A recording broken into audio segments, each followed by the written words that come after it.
63 বছরের দিকে তাকালে বোঝা যায় নবী করিম সাল্লাল্লাহু আলাইহি ওয়াসাল্লাম মদিনার সনদ নামে পরিচিত ছিলেন। সব যুদ্ধ ছিল আত্মরক্ষা, কোনো আক্রমণমূলক ছিল না।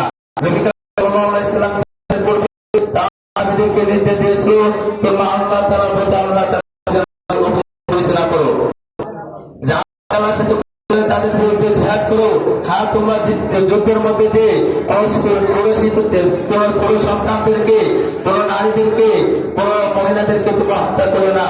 হয়তো আমাকে সিরিয়ায় সৈন্যবাহিনী বানানোর পূর্বে তাদেরকে নির্দেশ দিয়েছ তোমরা যুদ্ধের মধ্যে যে কারো ঘর বাড়ি নষ্ট করবে না, তোমরা যুদ্ধের মধ্যে যে মহিলাদেরকে হত্যা করবে না, তোমরা যুদ্ধের মধ্যে যে ছোট সন্তানদেরকে হত্যা করবে না। সুতরাং ইসলামী যুদ্ধের মধ্যে সমস্ত হিংসা বিদ্বেষকে পবিত্র রাখা হয়েছে। হযরত শামসুল হক ফরিদপুর রাহমাতুল্লাহ আলাইহি বলেছেন, জিহাদের অর্থ এই নয় যে ঘোরাঘুরি করা, অন্ধভাবে মানুষদেরকে হত্যা করা। জিহাদের অর্থ এই যে আল্লাহ তাআলা তো জান মানলে আল্লাহ তাআলার প্রতি অভিযান পরিচালনা করা, আল্লাহ তাআলার রাস্তার মধ্যে জিহাদ করা। সম্মানিত হাজিরিন, জিহাদ এবং জঙ্গিবাদের মধ্যে আসমান জমির পার্থক্য রয়েছে। জিহাদ তো প্রকাশ্য করতে হয়, যারা গোপনে অভিযান পরিচালনা করে তাদের জিহাদ শরীয়তভাবে বৈধ হয় না। জিহাদ কখন বৈধ হয় এই প্রসঙ্গে আল্লাহ পাক রব্বুল আলামিন কুরআন হাকিমের মধ্যে বলেন, আমি তাদেরকে তখনই এই জিহাদের হুকুম দিয়ে তখন শত্রুপক্ষ তাদেরকে বিনা কারণে আক্রমণ করে। সম্মানিত হাজিরিন, এবার আন্তর্জাতিক সন্ত্রাস ও জঙ্গিবাদ নিয়ে আলোচনা করা যাক। কে টুইটার অংশ করেছে, বিজ্ঞাপনে কে বোমা বিধ্বস্ত করেছে, তো এখন এটা প্রমাণিত হয় নাই। তবু এক অজানা মুসলিম জাতিকে, অজানা গ্রুপকে সন্দেহ করে তাদেরকে দোষী সাব্যস্ত করা হয়েছে। সম্মানিত হাজিরিন, ইহুদি খ্রিস্টানরা তাদের সমস্ত দোষগুণ মুসলমানদের উপর চাপিয়ে দেওয়া তার নির্দোষ হয়ে আছে। সম্মানিত হাজিরিন, বলতে আমাদের করণীয় হলো যে প্রত্যেকটা ওয়াজ ও মাহফিলের মধ্যে ইসলামের শরীর তত্ত্বগুলো তুলে ধরা এবং কোরআন ও সুন্নাহর আলো প্রত্যেকটা মানুষের ঘরের মধ্যে পৌঁছে দেওয়া।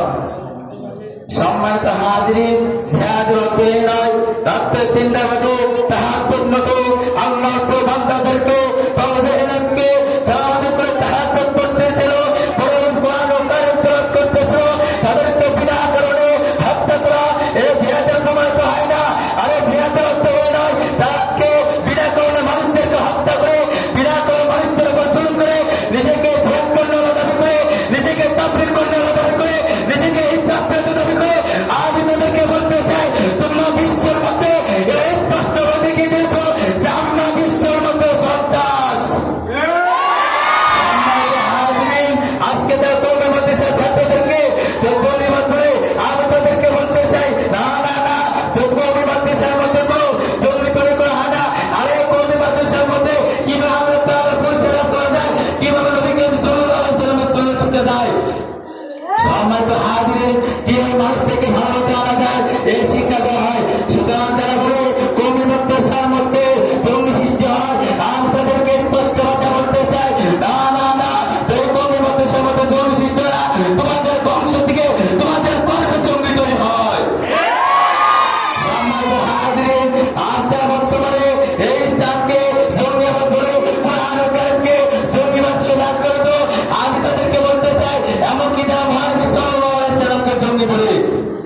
আমি তাদেরকে বলতে চাই, তোমরা আমাদেরকে জঙ্গি বলো, কিছু বলবো না, কিন্তু যারা নবী করিম সাল্লাল্লাহু আলাইহি ওয়াসাল্লামকে জঙ্গি বলবে আমরা তাদেরকে বলতে চাই, বাংলার জন্য এখন ধর্মীয় আছে, আইনে বলাবে আছে, ইসলাম বিরোধী আছে, তাবলীগ বিরোধী ভাইরা আছে। দরকার পড়ে তাদের টাকা রাখতো মসজিদের মধ্যে ঢেলে দেবে, তোমাদেরকে দেশ থেকে বিতাড়িত করে ছাড়বে।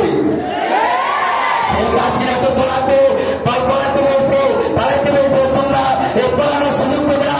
প্রত্যেকটা গ্রামের মধ্যে তোমাদের